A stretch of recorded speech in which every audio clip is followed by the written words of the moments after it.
Buenas, meu nome é Marcelo Stefani, sou instrutor de esgrima crioula da Escola do Ferro Branco na cidade de Araras, interior de São Paulo. E hoje eu vim falar com vocês sobre a segunda parte do vídeo de armas improvisadas, né? Aqui nós vamos apresentar mais algumas armas improvisadas.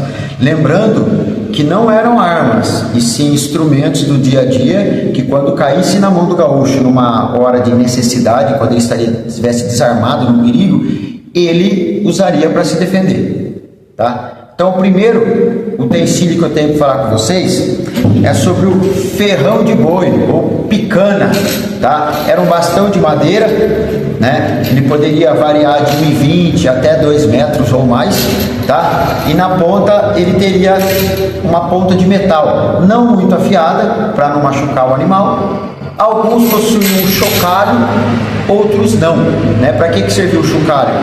Para o boi já ir acostumando com o barulho, e aí somente com o barulho ele já obedeceria a ordem, não precisaria espetar mais ele, né? Então é esse bastão de madeira preso a ponta de metal, que quando o gaúcho necessitasse ele conseguiria usar como uma arma, tá? A segunda ferramenta de hoje é um atiçador de brasa, ou poker de lareira, ou também temos o ferrão de lenha, dependendo da região tem um nome, tá? Era um instrumento, uma ferramenta de limpar a lareira, tá? E muitas vezes artesanal, hoje em dia você tem até já industrializado, tá? Uma empunhadura, às vezes poderia ser de madeira, um ferro que variava aí de 40 centímetros ou um pouquinho mais. Ele tem de um lado um gancho, do outro lado uma ponta. Ela pode ser curva como essa, ou pode ser reta, né? E viraria um bom instrumento para defesa devido ao seu peso e ser de metal, né? E você ter as pontas aqui que poderiam ser usadas para golpear. A terceira ferramenta é uma tesoura de tosquia, né? Uma tesoura de tosquiar ovelha ou de cortar crina de cavalo, tá? A gente lembra que no vídeo de armas gaúchas, você cortaria uma ponta dessa tesoura e você poderia fazer uma ponta de lança ou fazer uma faca. Aqui a gente já usa ela realmente como tesoura, tá? Ela poderia ser usada para estocar como movimento de corte também, tá? Devido ao alto poder de corte que essa tesoura tinha.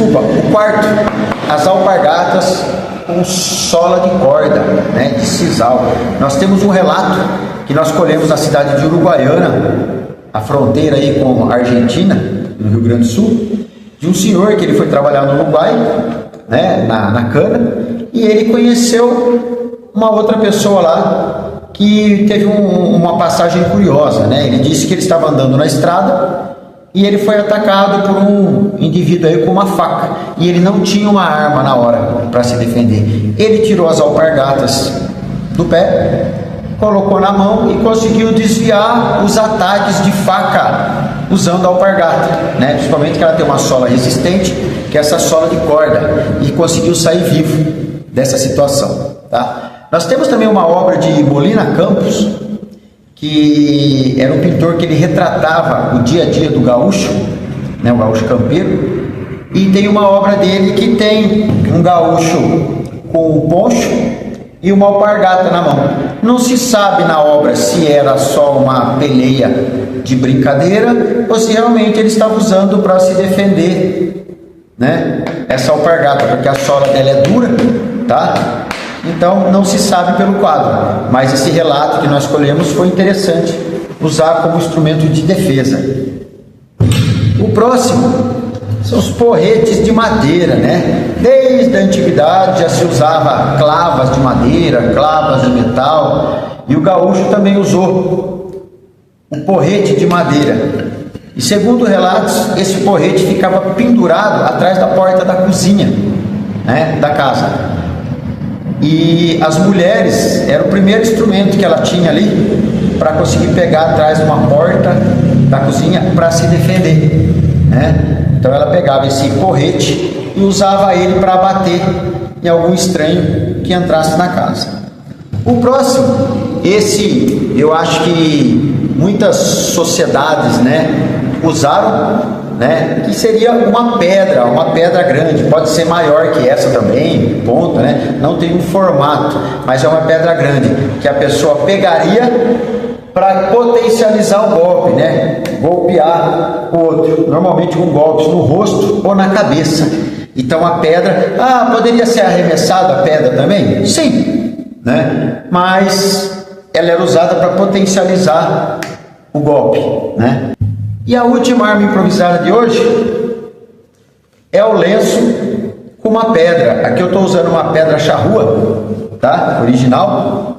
Ela poderia ser só colocada, improvisada rapidamente dentro do lenço, e ela era usada com movimentos, por exemplo, de bolhadeira, para você golpear um agressor, Ou ela poderia ser enrolada, vou adaptar aqui na mesa, Fica mais fácil enrolar. Ela era colocada no meio do lenço, ela era dado um nó no lenço,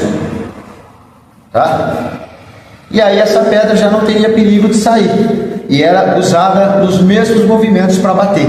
Lembrando que o lenço faz parte da vestimenta do gaúcho, ele não era usado como arma, ele era usado também para identificar grupos diferentes, E numa situação também de um corte, de um ferimento, o lenço poderia ser usado para ajudar ou tentar estancar